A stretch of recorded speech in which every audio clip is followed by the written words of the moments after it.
The scratching on the metal had just stopped above their heads, and in that unnatural silence that followed, Meera realized something far worse than noise was coming. Because the ship no longer felt empty, it felt like it was listening to them breathe. Before this gets worse, hit subscribe if you love real nightmare stories like this. Meera stayed frozen in the corner of the cargo hold with her hands pressed tightly against her mouth to stop any sound from escaping, while Aarav stood near the hatch, gripping an iron rod that suddenly felt useless against whatever was waiting on the other side, and the abandoned ship drifted through the endless black ocean like a coffin that refused to sink. The infection had already destroyed the world they once knew, turning people into something that didn't just hunt flesh, but hunted memory, learning voices, learning names, and sometimes whispering them back in ways that made your heart betray your mind. And now that same impossible whisper slid through the metal above them, calling Aarav softly, as if it had known him long before this night.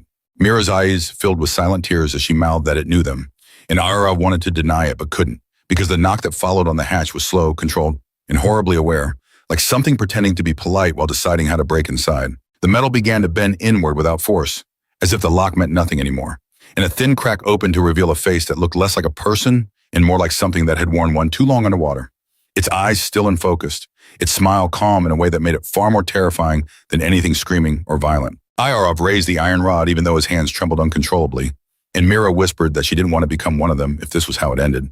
But before he could answer, the hatch opened wider, and the darkness behind that face seemed to move, revealing more shapes waiting patiently as if they had already claimed the ship. Then suddenly the entire vessel lurched violently, as if something massive had shifted beneath the ocean, throwing both of them to the ground while the metal wall screamed, and in that same moment a deep, ancient horn blasted across the sea, a sound so heavy and unnatural that it seemed to press against their chests like weight.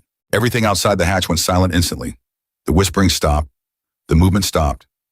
Even the presence itself seemed to vanish, and the creature slowly stepped back into the darkness, like it had been called away by something far more powerful than hunger.